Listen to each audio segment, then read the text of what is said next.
Question numerical question एउटा हेरौँ सजिलोको लागि। Irregular type of cash flow छ तर इक्विभ्यालेन्स छ भने के हुन्छ, नेक्स्ट क्वेसन हेर्ने हो भने के हुन्छ, the two cash flow in the figure, यो पनि सिएस पार्ककै किताबबाट छ, सिएस पार्ककै बुकबाट छ। भनेपछि यसमा के हुन्छ, आर इक्विभ्यालेन्ट भनेको यो पैसाले दिने इकोनोमिक के अरे त्यसको बेनिफिट र यो पैसाले दिने इकोनोमिक बेनिफिट एउटै छ भने चाहिँ इक्विभ्यालेन्स भनेको छ हैन। भनेको पैसा जसरी अकर गरे पनि त्यसले दिने इकोनोमिक इफेक्ट चाहिँ हामीलाई बराबर छ। र इन्ट्रेस्ट रेट चाहिँ कति छ, 12% कम्पाउन्डेड एनुअल्ली स्किममा चलिरहेछ भनेपछि यो सीको भ्यालु कति हो निकाल भनेर त यसरी चाहिँ दियो।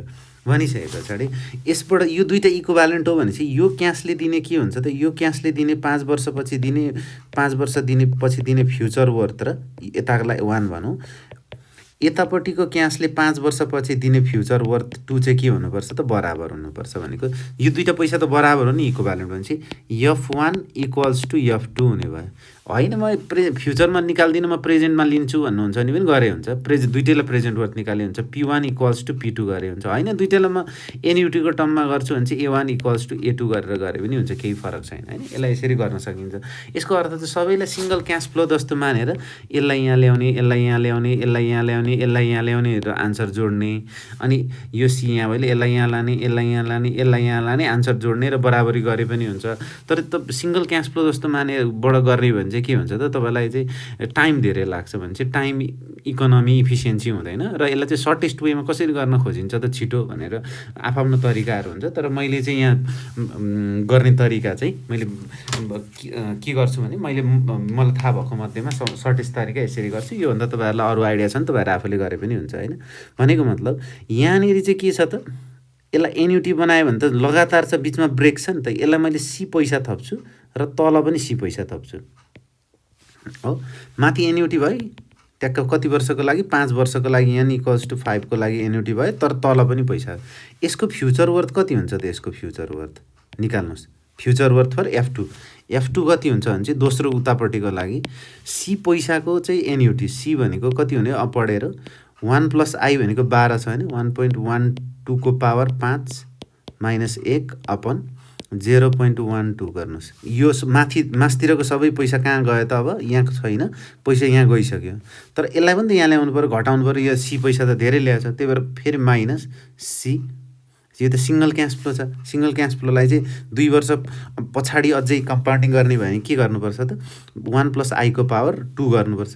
पावर भनेको यसमा ब्याज भनेको चाहिँ कति, दोस्रोतिरको पैसाको इक्विभ्यालेन्ट फ्युचर वर्थ चाहिँ यति हुँदो रहेछ भने पहिलोतिरको पैसाको चाहिँ फ्युचर वर्थ कति हुन्छ त भन्नुहुन्छ नि, यहाँबाट यसरी निकाल्नुहोस्। तल 100 को ट्रेङ्गल भन्छ, अनि माथि चाहिँ कति 200 को ट्रेङ्गल भन्छ। 300 चाहिँ अब 300 नगरेर यसलाई के गरौँ, माथि चाहिँ 200 तल चाहिँ 100, यसरी पनि भन्न पाइसकिन्छ नि त। भन्नु खोजेको मतलब 100 100 100 100 105 वटा 0 1 2 3 1 2 3 4 5 वटा 100 भयो।